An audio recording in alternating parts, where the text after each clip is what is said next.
It's pressure. Okay. So, everybody, this is Jim Weirich. I met Jim about 5-6 years ago at CART and saw your name on Rake, and then saw that you were going to be at CART, and I said, I have to be there because I want to learn Ruby. So if it were not for Jim Weirich, I would not be doing Ruby. Oh, wow. Me too. What was CART? Me too.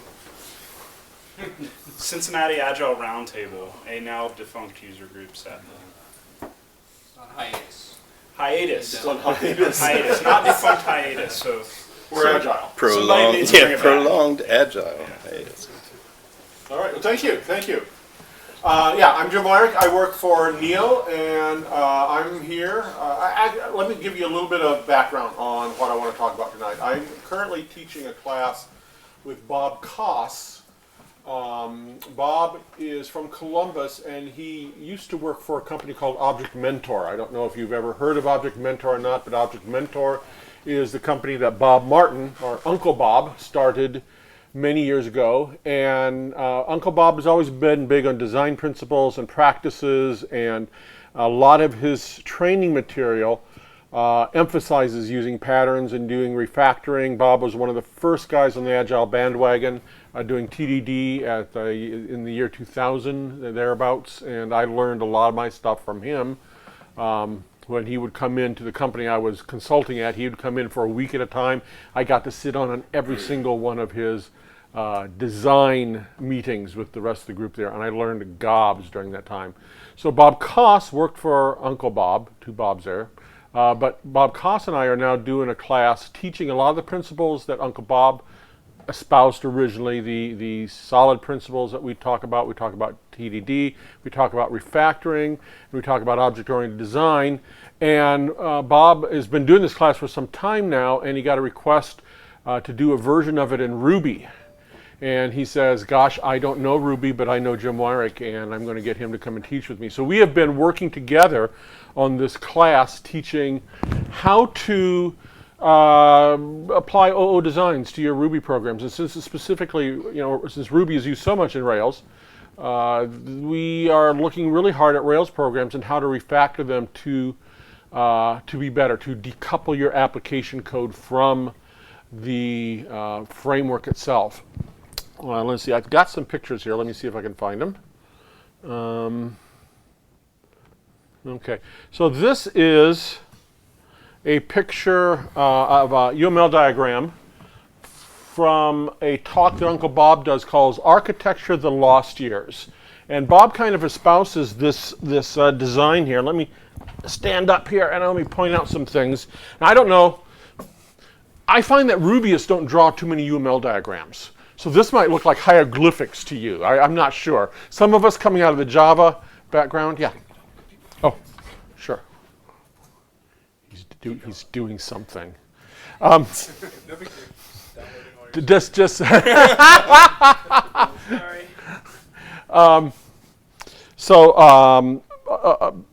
A lot of us might come from the Java background and are familiar with that. The one thing I do want to point out here is that dependencies in UML always go along with the arrow. So if I have a box here and it has an arrow pointing to this box down here, that means this box depends upon this box right here.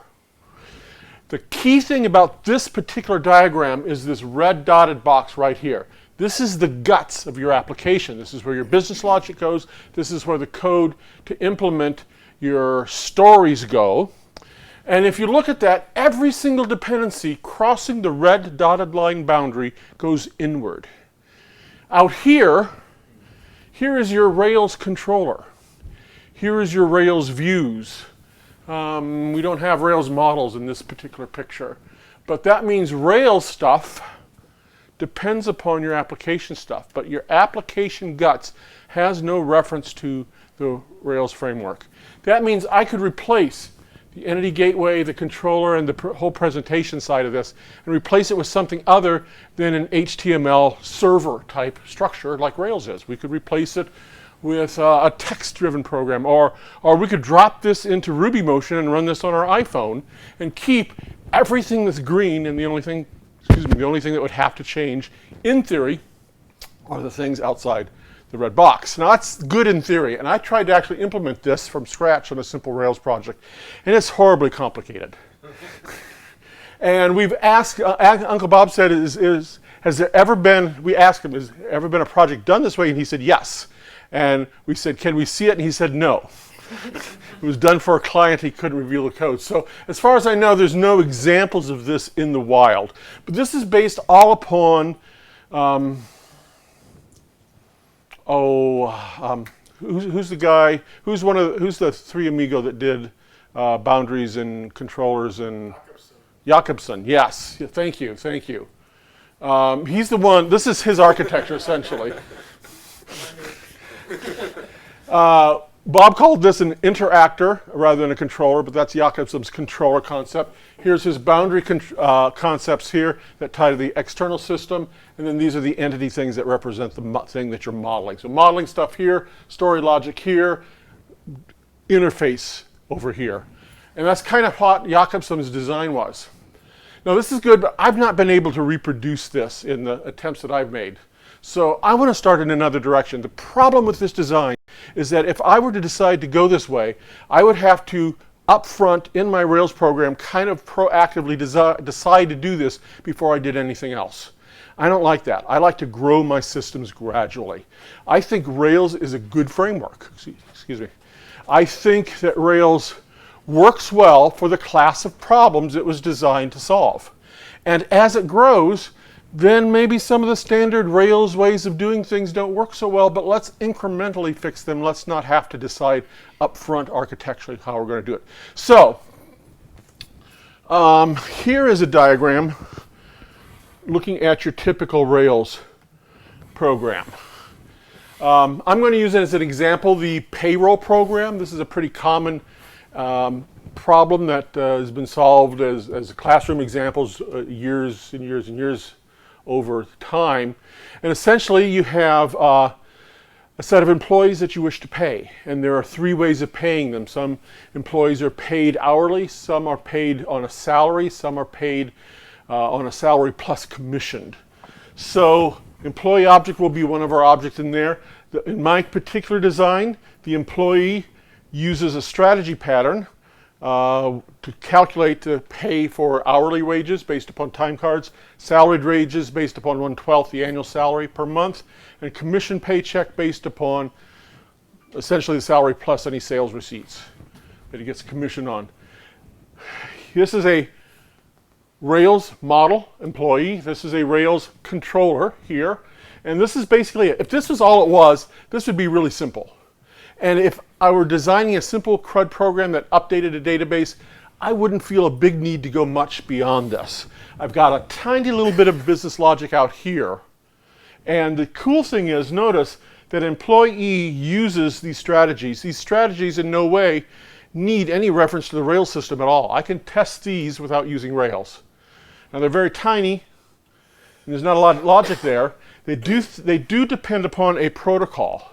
So the employee protocol is kind of like an interface in Java, but we don't have to write explicit code for that. But the idea of an object that responds to a particular set of methods is what was represented by the protocol here. So these guys here, they're all green. They can be tested independently. These have to be tested in a Rails environment. Okay, so what if we had more logic than this? What if we wanted to start adding things? Particularly, let's start here with the controller. Now,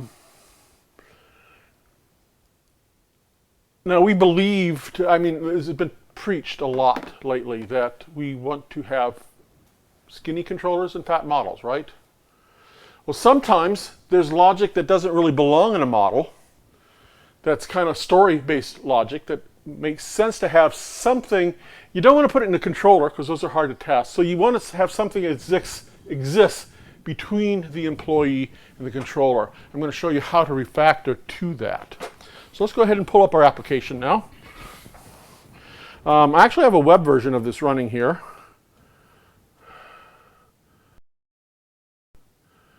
There we go. Okay, so here's my list of employees. It's basically a CRUD thing. I can click into it, I can edit any of the fields here. I can go back to the list of employees, and I can actually run a payroll system here and take this employee here, say run payroll on it, and it'll tell me that he was paid. He didn't have any time cards for that week, so that's not a whole lot in his paycheck.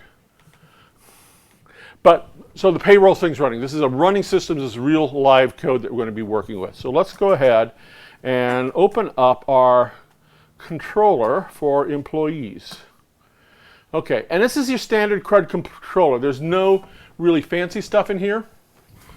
But let's pretend we want to pull out application-specific things from the Rails-specific things. And we'll start with this. I'm going to only do one method tonight. Let's do the create method right here. Let's just take a look at this. This params sub:employee, this is obviously Rails stuff. Rails is passing this data in.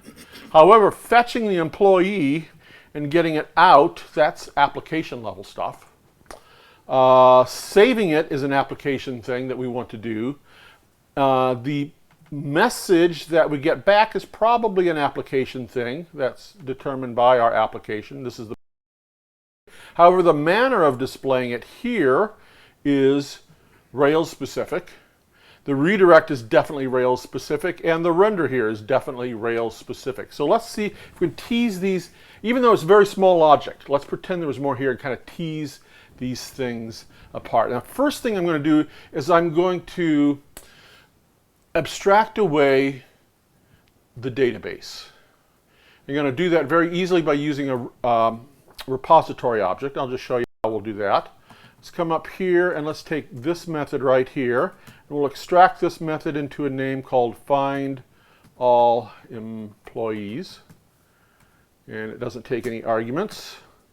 There we go. So now we got a find all employees class.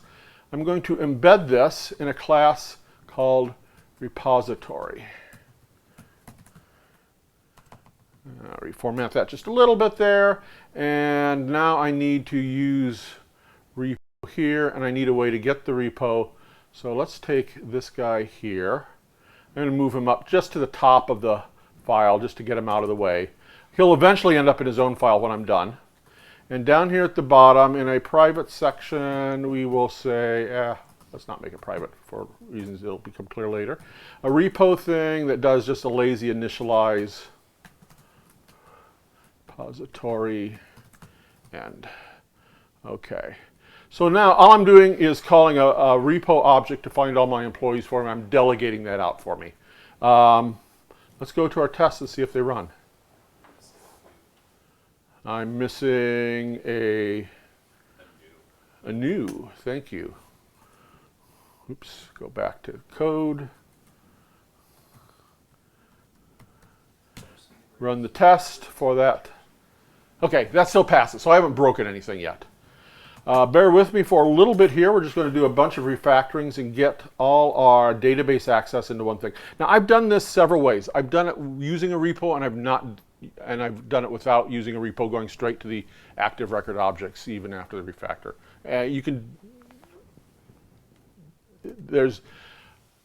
What I want to teach tonight is not this is how you do it, but here are techniques you can use to do it. So this time I'm choosing to actually use the repo construct. Let's see, this will be find. Actually, we need to do this in several steps, right? So we're going to first extract this as a local variable called employee ID.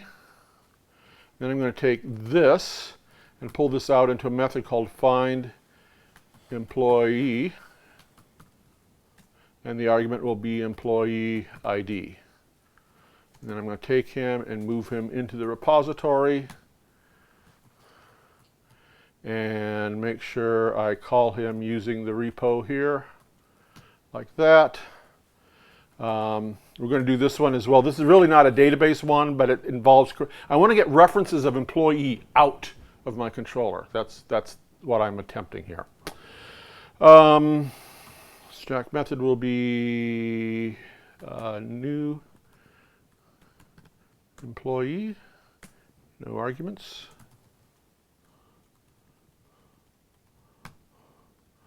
Actually, let's, in the interest of time, I'm going to do the create method and stop there because I'm only going to refactor out the create method this evening. So here's another new, this is another call to new, but this is a little different. We already got a new employee. We'll pass in the parameters. That means new employee needs to take some args and pass it down in. So I'm just going to pass in whatever new employee has down to that, and that should be okay. See, update attributes here. Let's refactor this out into a temporary called employee atters. And I can take this piece here and say, make that into a method called update employee. We'll have an argument of employee and employee atters. Okay, take the method and we'll move it back up into our repo here. And let's see, that's, where's create. Here's, oh, I need a save here.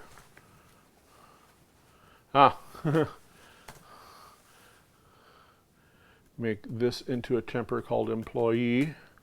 And then I can say this is now a method called save employee, and its argument will be employee.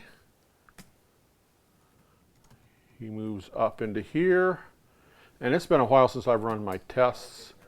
You're getting nervous. See, I'm brash and confident here. Got an instance variable in your repository. Thank you. I should have inlined that one before I extracted it. Okay, let's just run it and see if it works. Oops, I'm running everything. Let's just run that one thing, that one file, just that file. Yeah, and it's failing, and it's because undefined method new employee, because I bet I missed a repo. I was too brash. Also new, I don't know yet. And this needs to be a repo here. Say I missed something else? Up one, in the new method, I don't think you probably fail your test. And we're doing a dance here that really doesn't need to be done. Let's do that and make this back into an instance variable there. Go back to the test and run it. And oops, still bad. Undefined local variable employee right here. Oh, because I took out the at. Okay. And update employee up here at the top. That's good. Okay. Run the test again. Ooh, I was way too brash. Somebody should have yelled. You're getting ready to, thank you. This needs a repo here. Run the test. And we're good, okay. So I can continue this for the rest of the file and catch all the others. I'm gonna stop here because I've gone far enough for the purpose of the demonstration tonight. Okay, so I've teased that out. I've gotten rid of, in create, there are no references to the way we get data in and out of the database anymore in this code base right here. So that's step number one. Now I want to tease apart the pieces of the logic that are Rails specific and the pieces that are application specific. So here, this stuff is all Rails specific except maybe the message. I could argue that the message is possibly decided by the application. So I'm going to pull this out into a temporary called message. And then these two lines now are all only Rails related. So let's go ahead and make these things. I'm going to pull out this as a method called create succeeded. Is that how you spell succeeded? Okay. So you know how sometimes you spell a word and it just doesn't look right? Yeah, okay.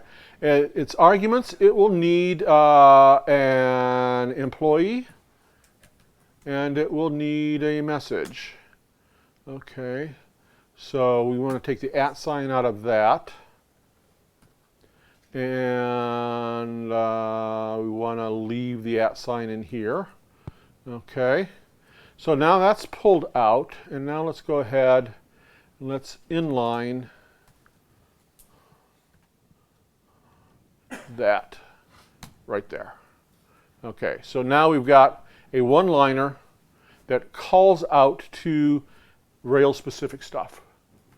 Let's do the same thing with our render. This will become create failed. And it only needs, it's going to need an employee argument here. We'll see that why in a minute. I just know it is. Okay, so these two methods are now pulled out. They are separate. That leaves this code right here. Look at this. There is absolutely no Rails-specific code in this method anymore. It's gone. This is all application logic. I could pull this into a class, and I could run this class and test it without ever referring to anything Railsy at all. Let's do that. Let's extract this as a method. Need an @ sign. On create failed. The employee. Oh, thank you. Yeah, let's run our test. This is why you pair program in Rails. Yes. Okay, we're still good. Okay, so I'm going to pull this entire, well, okay, first, I lied. There's one piece of Rails remaining right here. And let's call that employee adders. Now this is all non-Rails, so I'm going to pull this out into a method called run. I'm so inspired. And we're going to pass in the employee adders. Okay, so here's run. Here's our create here, and we can now inline that again. So there's our entire create method. This method right here is pure application logic. This method here, these two methods down here are Rails specific logic. You missed your inline. Oh, I did. You should have global line numbers.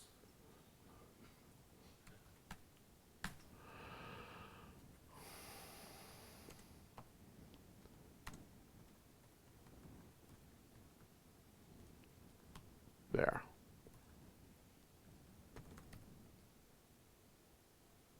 Yeah, good. Okay.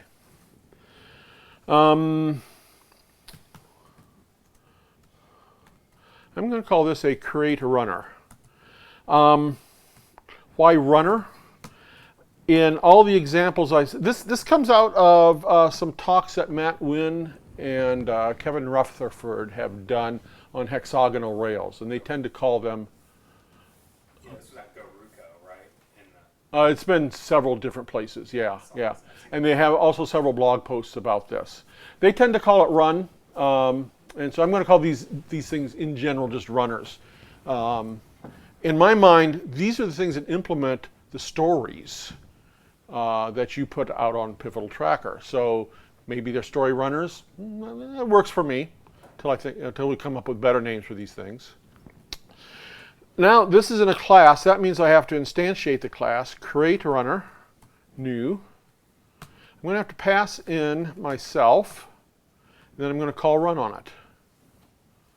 And now I need to say def initialize context at context equals context, and add a reader context here. And now, because now that run is in its different class, when he calls create succeeded, create failed, he has to call back to the context.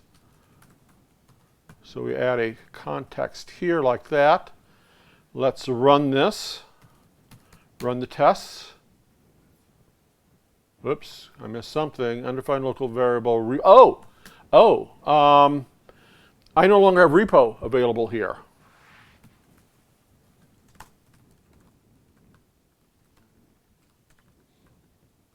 So we'll make it available. I just grabbed the repo from the repository, from the context, and pulled it in. I'm still missing one thing.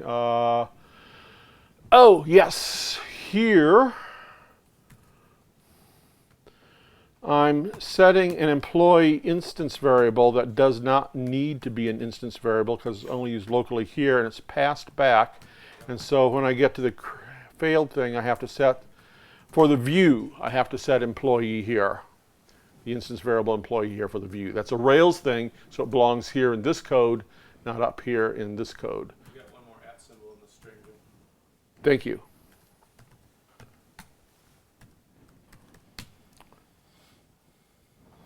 Ah, we're good. Now look at this. Now I can take, oops. I can take this code right here, and we're going to pull it out of the controller entirely. It's no longer in there. I'm going to go into app. I'm going to create a directory called runners. And I'm going to create a thing. Okay, so I'm going to do I want to be bold or do I want to just do it in careful steps? We'll do it careful steps. Create runner.rb and paste that in there. So now the create class is in there. Let's readjust the lines. Go back to our controller, and we're calling it like that. Very good. And make sure everything still runs. Now what I've done is I now have... Did you already add that to your auto load path? No. How did it find the create runner? Because it's in a directory under app, and it seems to find those things. Is everything under app and auto load? That's not, yeah, I'm surprised by that too. I think since Rails 3.2 it was.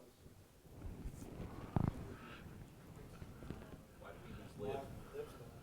It's not auto. Right, why do we use lib? Why don't we just do app lib? All right, that's fine. I guess so. Yeah, I did not do anything special to get that in there.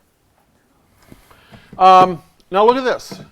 This is the core of creating a new employee object. This implements a story for creating a new thing, but there's nothing Rails involved in here. Yeah, Jason? Just wondering if these runner classes that you're using here, do you think they're the same concept as what DCI would call an interaction? Like, I'm not sure if you're... I'm vaguely familiar with DCI. DCI is the technique of mixing in modules. Is that correct? Yeah, I've never been a runtime technique of tying together contexts with interactions, and I think this is the same concept here, just implemented without the dynamic attaching thing. Yeah, I never got into the dynamic loading and unloading of modules in DCI. Yeah, for one thing, it's a performance killer. And it just seemed to, and I prefer to stick with regular OO techniques where I can. And this is pretty straightforward OO. There's nothing really particularly Ruby-ish about this. This is just straight regular OO. We're creating objects, we're moving up, we're watching our dependencies. Do they seem at all like services to you? Something like that. Services I tend to see as singletons. And more procedural. This is a real object that you create. It contains state that you pass into it. So every time you go into that controller, you create a new object. I don't know if that's a service or not. I think service is kind of an ill-defined term. Oh, very much. Yeah. Yeah, like I say, and I'm going with runner for now until we come up with better names for that. Now, the cool thing about this is now I can test this logic totally independently of Rails. And let's do that. I don't think I'm going to do the entire test for this because it gets a little tedious, but I want to demonstrate some of the high points of making this work here. So let me ask this question, since we're going to talk about testing now. How long does it take your tests to run? Okay, give me a number, someone who knows something about their project. 7.5 minutes. How much of that is real testing and how much of that is Rails loading? I bet you 90% of it's Rails loading. Really? That sounds high to me. Really? We're using Zeus So to preload the Rails environment. 20%? Really? That under our webkit waiting for. That's true. I looked at one of my projects, and it was it was a fairly good-sized good-sized project, and it was 20 seconds to load the Rails environment. Its tests ran around 10 to 15 minutes total. So we were doing mostly tests, but that 20 seconds when you're running a 10-minute test, that's lost in the noise. Who cares?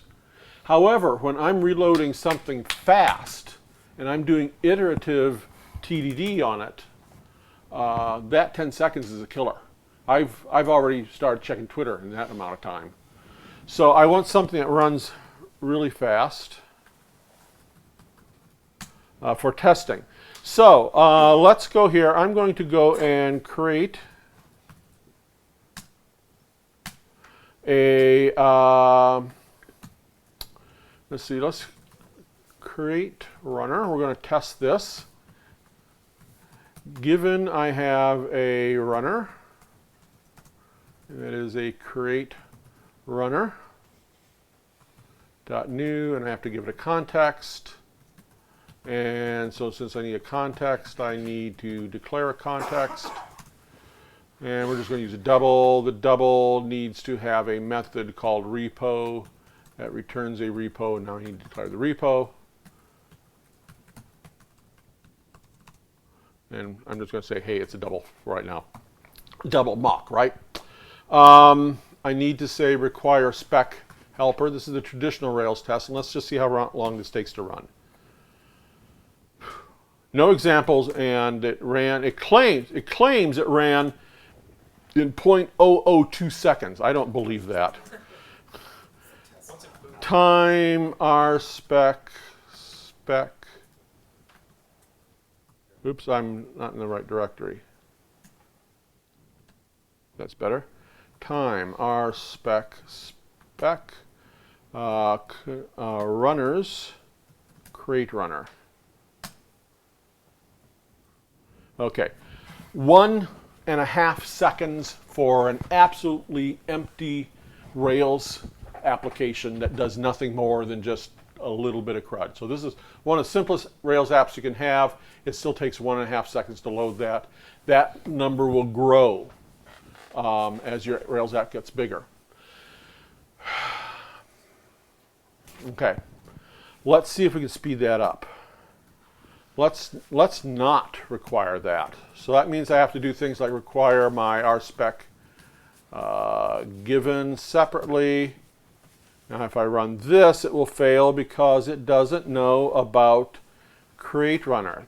When I don't use Rails, I can't use its autoloading, so I'm going to have to require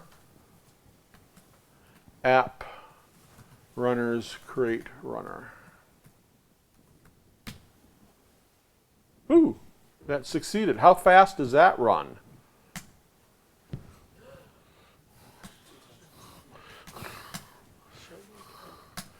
That's not bad. I can live with that amount of time. Cool. So oops.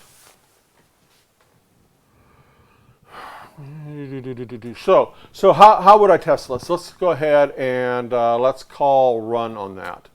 So given all that, when I have the runner and I call run, and it needs some employee attributes, means I got to declare them. Employee attributes, and it's just going to be a hash. I'm just going to say name is Jim. Okay, when I do that, then what do I expect to be true? Well, let's see if this runs. Let's do this much at least. Double expected, new employee with name Jim. Okay, so the repo is getting a call. And a new employee, and it needs to return an employee.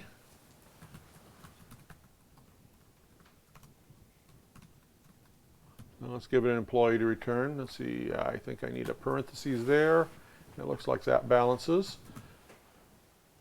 Okay, double received save employee. So we need to have a save employee that returns true. Run the test. Double received name. Okay, that's the employee now that needs that.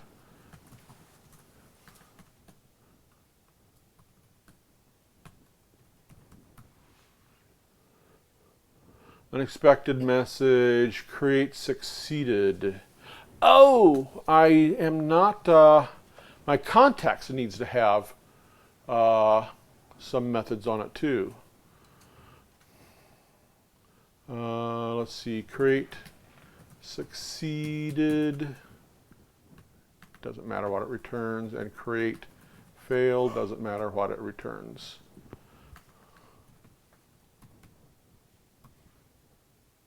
It passes. Okay, so that just gets everything set up to pass, but I'm not really asserting anything. So what I want to assert here is, let's see, that the context should have received create. Received spelled. Oh, you don't like my creative spelling and received?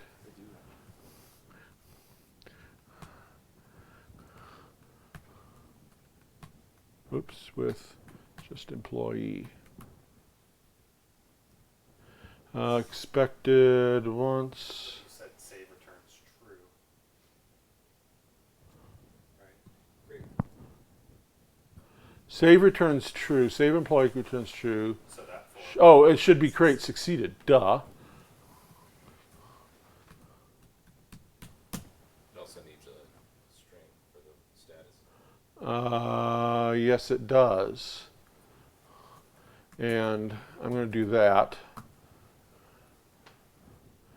And employee Jim created is the string, so let's just go ahead and tell it that. Okay, so we can do that. We can go and we assert the various different parts of that. You probably, the other thing that's probably important is that the repo. Oh. Should have received save employee with the employee object. Yeah, okay, so that's passing. You go and you test the negative version of that as well. But we're running fast. The test takes, bam, it's run, it's done. So I don't have to wait for Rails to load. I don't have that 20-second wait for Rails builds up. I don't need to have fancy Zeus running, which, you know, that may or may not bother some people. I don't have to worry about that. I'm just running regular tests and doing them fast. And I really like that. Couple caveats in this you need to watch out for. At some point in time, I'm going to go into the runner and I'm going to refactor a runner class out of that. And these things will go up into here like that, and I'll inherit that. Actually, I actually break out run, well, no. Yeah, that's this version I wouldn't have to, so never mind that. But I break this out. This will eventually go into another class. So let's, first of all, make sure the test passes. Bam, since it's fast, it's easy to tell. This will break out into its own runner.rb class, like that. But now, when I go, when I go and I run these tests, it fails because it doesn't know how to find runner. In the Rails, it'll still work because it will autoload runner, but I'm not using Rails for the test, so that means I don't have it. That means I need to do something like this. Now that begins to get ugly when I have to start including all the dependencies there. So what I like to do is in this non-Rails code, use explicit requires. This breaks Rails autoloading. because when you explicitly require something, Rails doesn't go and figure out that it's auto-loaded. It won't, when you change your runner file now, Rails won't automatically pick that up and change it, and it really messes things up. So what you need to do instead of a require here, you say require dependency. And that makes Rails happy again. Because now it's required dependencies like a regular require, except Rails knows that go ahead and do auto-loading on that file anyways. Now the problem is now is this breaks because required dependency is a Rails thing and I'm not using it. So the easy fix for that is to create a helper and define in that helper require dependency. It just does a require.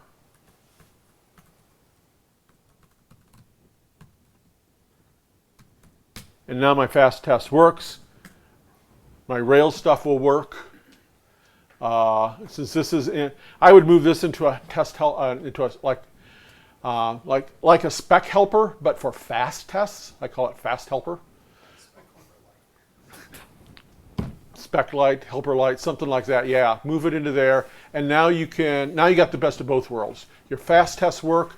Your files are included. You don't have to know about all the dependency. Each file needs to require its dependencies. That's just regular Ruby at that point, which is a good thing, I think. And then you're happy. Yeah. What's the difference between defining that method like that and using alias method?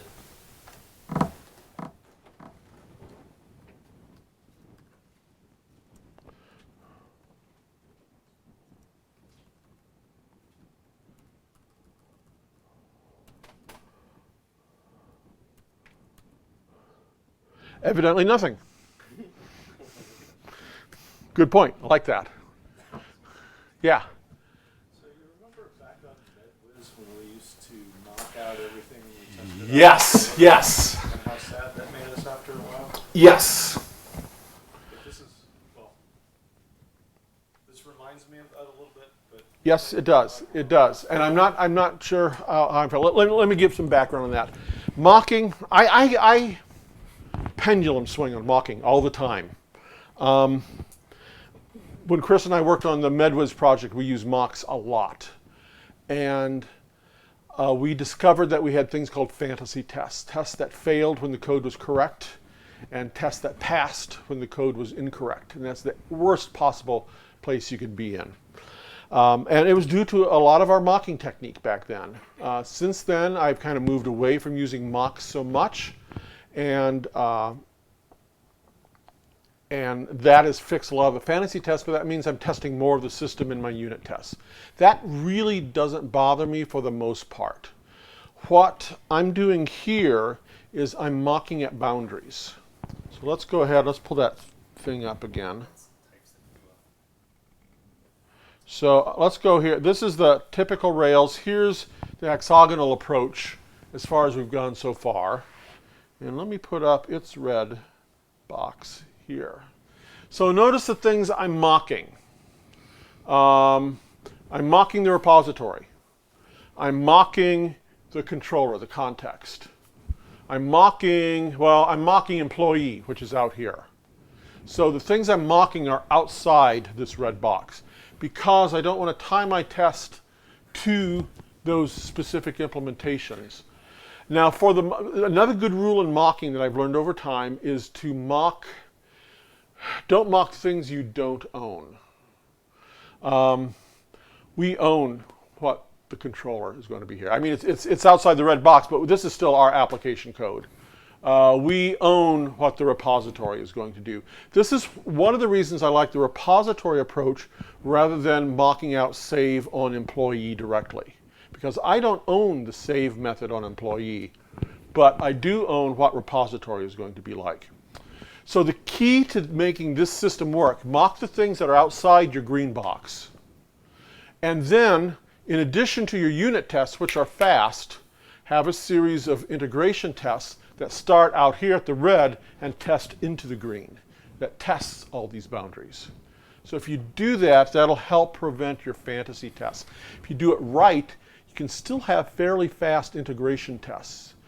You don't necessarily need to go out and hit it from a web page, which are slow tests. You can still pretty well hit these things more or less directly. Yeah. Go back and let's look at the create runner again. Mm-hmm.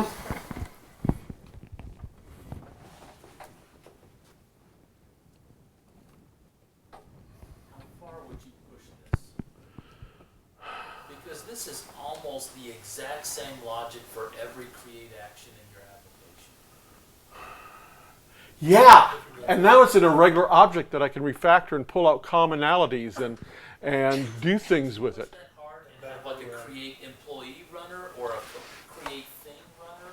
Or how hard would you push on this? I would push pretty hard in the direction that makes sense. Now, what I did when I was trying this out, what I eventually did is I created a module called employee runners. Yeah. Then in here I had a create. So employee runners : create was what it was. Then I had all the things that had to do with the employee controller in one spot. They were separate classes, but they were all collected together.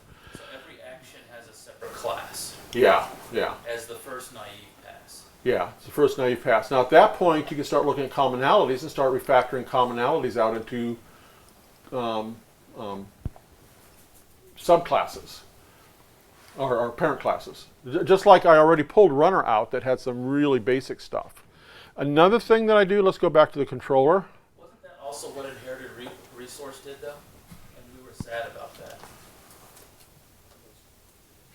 I don't know what, I don't know, I've never used inherited resource. You also have to recognize that this is a very synthetic example right now where there's really zero, there's no logic in the Yes. controller at all. Let me say this. If this was all the logic that was in my controller, I would not do this. But if I add authorization, if I add sending emails whenever an employee is created, this is the place that logic should go. It doesn't belong in your model. Your model shouldn't be sending out emails. But this is the place for that kind of stuff. This is the stuff that is outside of the models, but part of creating the story to do this. So this, and what I like about this approach is it's incremental. I can have a CRUD controller that's dirt simple, and I test it, but I don't care the tests are running because the logic's the logic's so simple I didn't hardly need to TDD it at all. But as the logic increases, I can incrementally pull these things out and start putting more complex logic in here that can be tested and tested fast as well. So this is why I really like the approach. It's incremental. You can start with standard Rails. You don't have to make the decision up front, and you can incrementally move towards it. One of the things I do in my controllers, let's go back to the controller, is I've never liked the fact that these things kind of hang out there by themselves. What I will generally do is when I do the create run here, I will use the success, probably spell it a little better,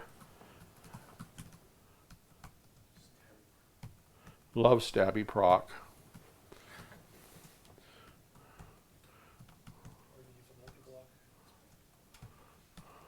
A multi-block. Yeah. So you can basically pass a block to your runner, and then that block lets you register other blocks that can be called on there. I think you did those backwards. Yes, I did. Very good catch. Now, and then in the runner class, I will handle caching these off into instance variables so that the implementation, each individual implementation of runner can call them quite easily. This turns out to be fairly easy to test, both at the controller level and in the other other level as well. I'm not going to walk through that right now. It's a little tedious, but it's turns out to be easy to test. I like this because it puts all the logic for the create right there, and I can see what it is. I don't have to just know that the other guy's going to call the method of the correct name. Kevin Rutherford doesn't like this because he thinks it's a little harder to test. I haven't found that to be true, at least in my style of testing. Yeah, Chris. Oh yeah. Do you find the email's a good example of something that maybe might have lived in a domain model before that was pretty questionable? But I mean, in a real app, do you still have substantial portions of the business logic that do belong in the domain model? And Yes. Still live there Yes, absolutely. How are we doing on time here? Okay. There's another refactoring I want to do, and directly addresses some of the domain logic. So yeah, so we've only gone halfway here. If we go back and look at our pretty picture, we've still got a good portion of logic sitting up here in employee that's still outside our red box. It's still hard to test and still hard to do it. Now some of the logic, you can use this technique for little bits and pull it out like that and test these little bits. But these guys and these guys, even though they're inside the red box, really aren't connected to each other. It's hard to test these guys together without going through something like the employee object. So let's talk about how we can do that. Are we ready to move on? Okay. I think I left my controller in an unworkable state, but we'll deal with that. Let's pull up the employee object. Models, employee. And this is what it looks like. It's got a gob of stuff in it. We have pay dates in there. We have employee types, whether he's hourly, commissioned, or salaried. We have hourly rates, annual salaries, commissioned rates, all in there, all in this object. That's because the data is in the employee. I did not move the data down into these strategy objects. Could have made the strategy objects database objects as well, but I chose to leave it in employee and pass the data down. These are just constants for hourly, salary, and commissioned. There's 3 ways of paying the employee: by direct deposit, via email, and via pickup. Last time I did the class asked what's the difference between direct deposit and email. And I don't know. Email, they're emailing bitcoins is probably what's going on. Validations. Okay, so validations, in my opinion, stay in the model. I don't try to move them out.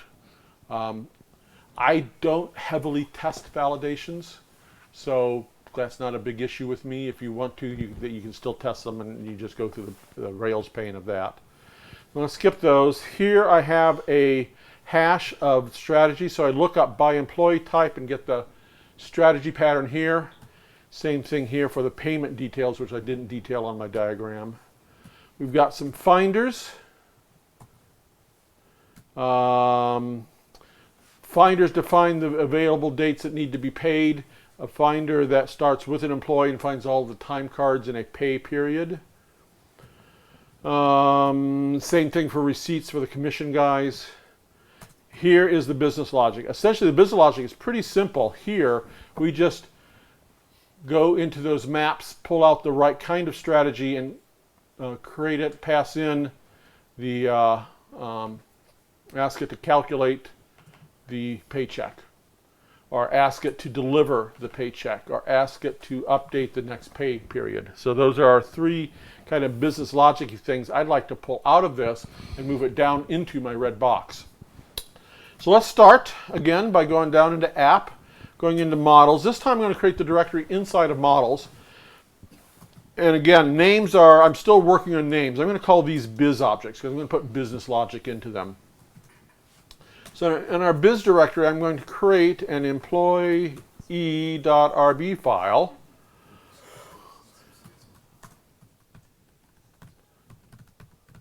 And this will be a employee class, but name scoped by the name biz. And it's going to mirror employee. See some big eyes back there. You guys okay? Okay, fine. You're like, oh, what is he doing? I am going to inherit from a class called Simple Delegator. It's a Ruby standard library. Okay. That's all I'm going to do right here. Let's see. Let me go back. Hang on. I want to I'm going to go back here and undo those changes to my controller. Let me look at the runner again. The runner looks good. Let's just do a rake. And it fails because, because I was showing you how to do modules and I'm not doing that yet, so let's get rid of that. I want to get my test to a runnable state here. I was showing stuff and then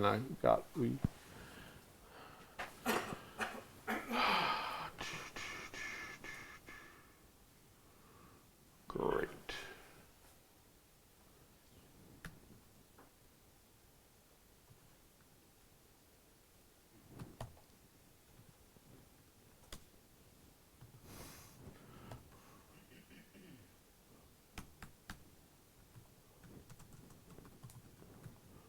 Okay, now I got the name right. That's better. Let's see if our cukes run. Our cukes are failing. I'm not going to worry about the cukes for right now. I got the unit test running. Okay, so let's go back to employee. Biz employee there. So he's empty. And go into our controller now, and let's do something funny. Find all employees. Biz employee.new, .wrap. He's going to wrap the entire list of employees that come back when I find them. I haven't written wrap yet. Let's fix that right now. Self wrap takes a list of employees and maps those employees to be biz. Actually, I can just say new here at this point. Okay, so wrap takes a list of employees and returns business employees. So what my repository is doing, instead of returning raw active record repositories or employees, he's returning these delegated objects now. Let's see how that affected my tests. Rake spec. No change. So returning these delegation objects can't really tell the difference. That's not quite true. There are some differences. So if we go into here and return to employees, see the app is still running. Go into here. If I edit, no, it's still working. Okay, cool. Oh, because these, I haven't changed the one that grabs that. Okay. Let's return biz employees everywhere. Just see what happens. So I'll wrap that in a new one there. Biz employee.new here. I don't need to do anything there. Don't need to do anything there. Okay, so. Did you mean to call new there or .wrap?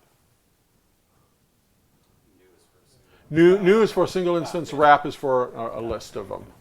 Yes, good question.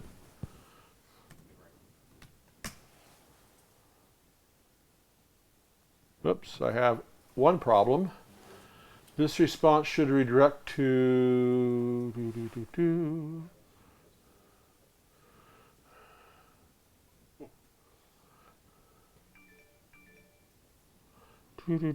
I think I know what that is. Let me see if I can fix that. We have to have our proxy object lie. And it does it. The proxy object internally has a method called getObject. That is the object you're proxying to. This would be the real employee object. And I'm just going to return, I'm going to have, when you ask for the business employees class, I'm going to have it lie until it's an active record class. That might fix that redirect. And it did not.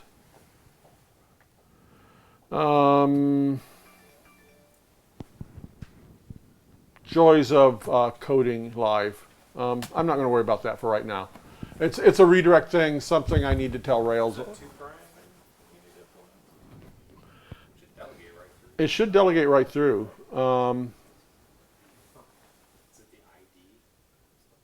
No, because the ID delegates through. Yeah. I've gotten this to work. This actually was pretty easy to get to work. I'm not quite sure what's happening right there. But the key is, let's move our logic now. So let's go back to the regular employee. And I'm going to grab all these guys right here. And I'm going to take them out of there. They're going to go into something called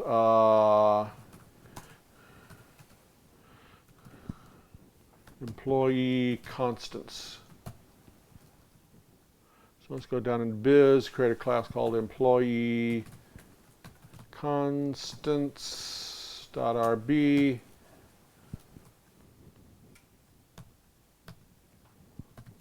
And that's a module called employee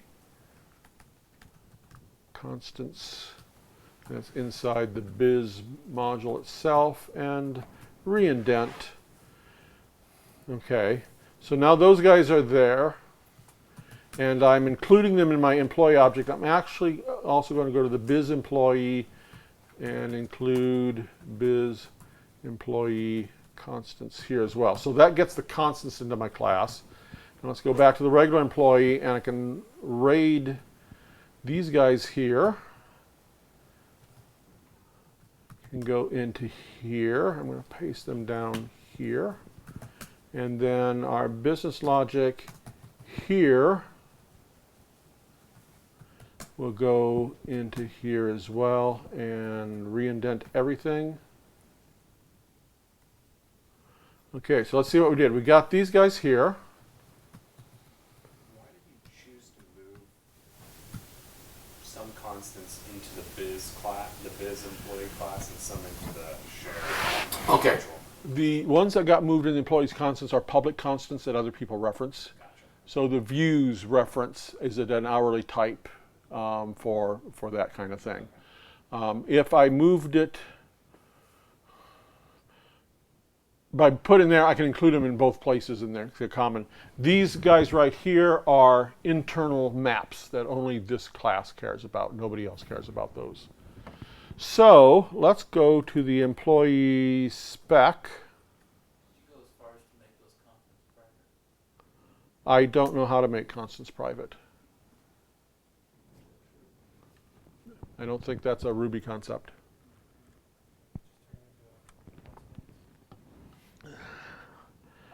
I'm going to run the employee spec. Oh, and it's failing. It's failing because it doesn't know how to do the business logic anymore. Let's go. Now, in truth, I would pull out the business logic and put it in the biz employee spec at this point. But just to make a point, we can test these things. I'm going to go into my regular employee spec. And here where I create the employee, I'm just going to go ahead and wrap it in a business employee. Now let's run just this test. And it passes by changing and by putting a business employee into that test. It's now performing the exact same business logic that it did before. So what I have, let's go back to here. So what I have now is this diagram. We took logic out of the controller, moved it into the runners. We took logic out of the employee and put it into a proxy, a delegated object here. We can put our business logic into here, and we can test this, and it depends upon an object that conforms to just the data information that an employee has. He doesn't need a real employee object. He just needs the data for that employee object. Yeah. Yeah, so I saw there's a blog post from Psalmkick, who I know Matt Wynn, who you mentioned earlier, worked for a while. They talk about how they started doing this pattern in order to slowly implement some SOA stuff where they would actually eventually pull out the active record piece in the red and replace it with a web service that would actually pull the data back. And that gave them that. Yeah. This guy only wants an object that has the fields in it. I could pass it a struct, and it would work. I could pass it a double, and it would work. I could pass it an object that talks out the web, and it can work. So we've hidden the persistent stuff away in this dumb data object. Our active record objects are now only being used to hold data, to do validations, and to do active record relations. Those are the good things active record is good for. We'll keep those in the active record object, but we'll move the interesting business logic that I want to test into this guy. And now, this whole green area right now, let's bring up the red box again. There's our red box. This entire red box now is our complete application minus the Rails pieces. Now, this leads to some really interesting possibilities. By moving the business logic into here, all of a sudden I have the ability to create multiple biz employees and apply them to whatever objects I want. This is essentially the decorator pattern. I could have an employee that knows how to do a paycheck. I could have an employee that knows how to deliver the paycheck. These could actually be different objects, and depending upon what business logic I needed at any given time, just construct the right objects in that. And the construction is generally handled by the repo, so I can hide a lot of how these objects are created into the repository. Yeah. Consider going as far as, instead of just a simple delegation, putting some functionality in there that prevents you from calling the active record? Yes! If you want to make sure you always use the repository and never call save on your business objects, you could capture save and throw an exception. Or any of the active. You could actively remove active record from that if you wanted to go that far. Another really interesting thing is creating these things and giving them to the views. Sometimes you have view logic that doesn't belong in the domain, but needs to be put on each object for view purposes. Rather than write view helpers, write a proxy object here that adds the view logic you need for each object and pass that into the view instead of the raw active record object. Yeah? So the repository doesn't necessarily seem that directly tied to Rails.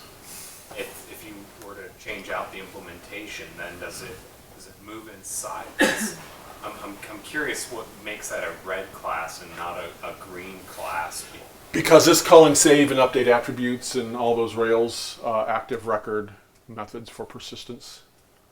So I see how that depends on the employee, which is in the red, but those methods themselves are really not Rails specific. You could have anything behind there, right? The methods that the repository presents is not Rails specific. Yes. And you can see that's represented by this protocol. This protocol here is the repo protocol. These are the This is the list of methods that we know about, that we know the repository supports. The actual implementation of the repository is up here, and it is dependent upon whatever framework you decide to use. It was the protocol piece that I was missing. Yeah, and I really like to talk in terms of protocol here, even though there is no code that goes in the protocol. Representing them on a diagram like that turns out to be really useful in conceptualizing how, and our understanding how the dependencies work.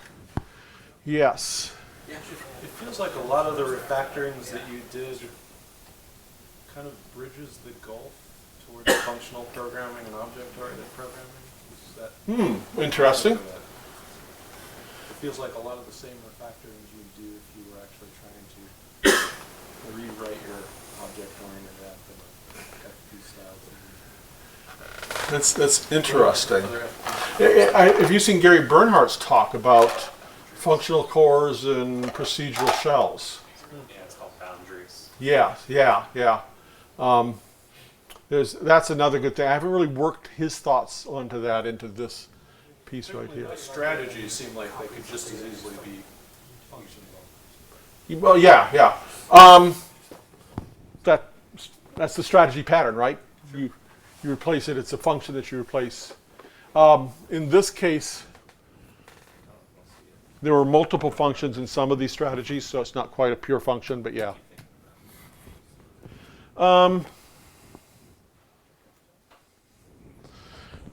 thing I want to stress is that I don't think Rails is evil. I don't think it's a bad framework. I think that as applications grow, what it gives you by default is not good for growth. If I want to test my logic, if I want to do it, I want to get my code not dependent on Rails so I can test it fast.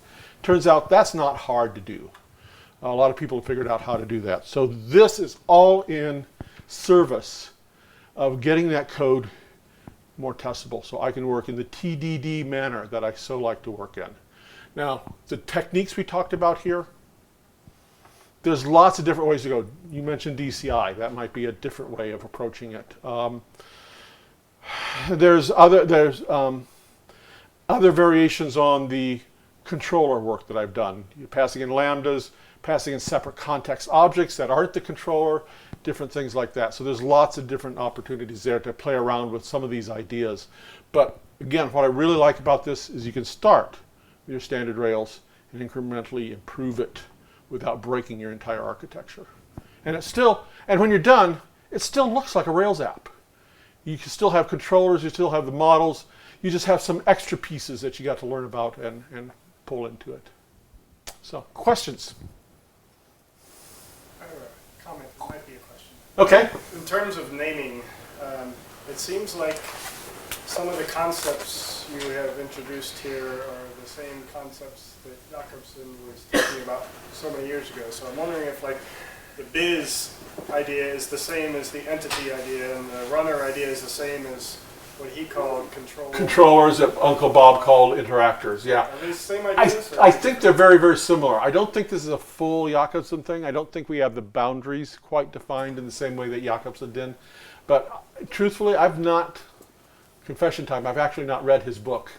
So I'm not quite sure exactly how he presents those three ideas. And so that's probably why I had the problem implementing Uncle Bob's diagrams, because I really didn't understand what it was doing. I just had the diagram and his talk to go off of. But this comes really close to what Uncle Bob was having, that he had there. You've got all your application logic, and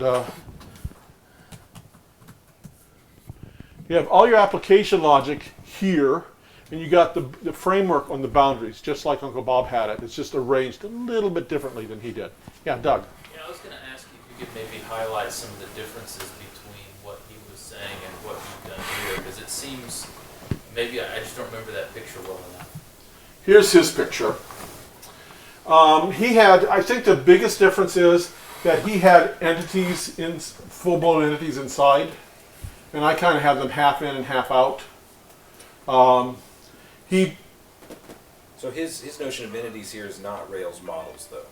No, these are not Rails models. These are plain old Ruby objects. Right. Kind of like an object represents a request to the interactor and a response to the interactor. Yeah. These things, the request and the response models, are the things that get passed through this boundary, and these are pure data things. They're either like structs or hashes or some very simple pure data thing. So if you think about that, the params hash that comes in from the controller is very much like perhaps the request model.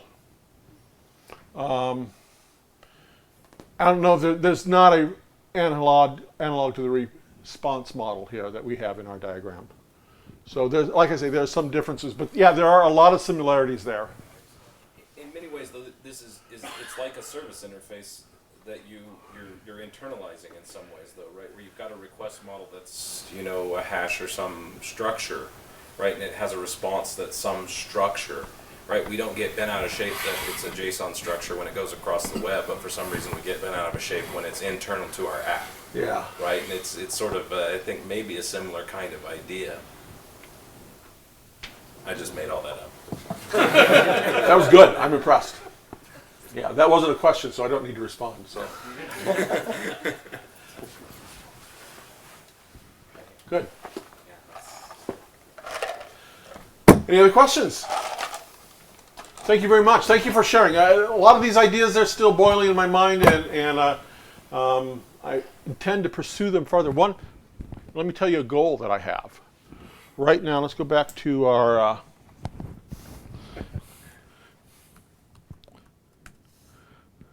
let's go back to this diagram.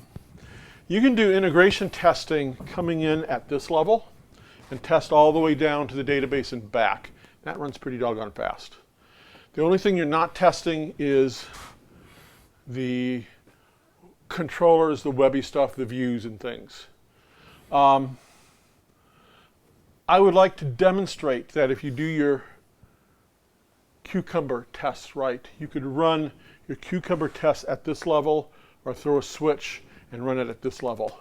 So if you want fast integration tests, you can run them here. If you want complete include the web integration tests, you can run them at this level. I think that would be an interesting experiment. I think your other comment too, where you shove all the green into a gem and have a Rails app and a Movie Motion app, and use the same business logic in the same gem. Yeah, Would be a very yeah. interesting example too. Yeah, that would also be very interesting. You know, so do this and then make a totally different kind of application out of it. That would be cool too. Okay, thank you very much. You guys have a good evening.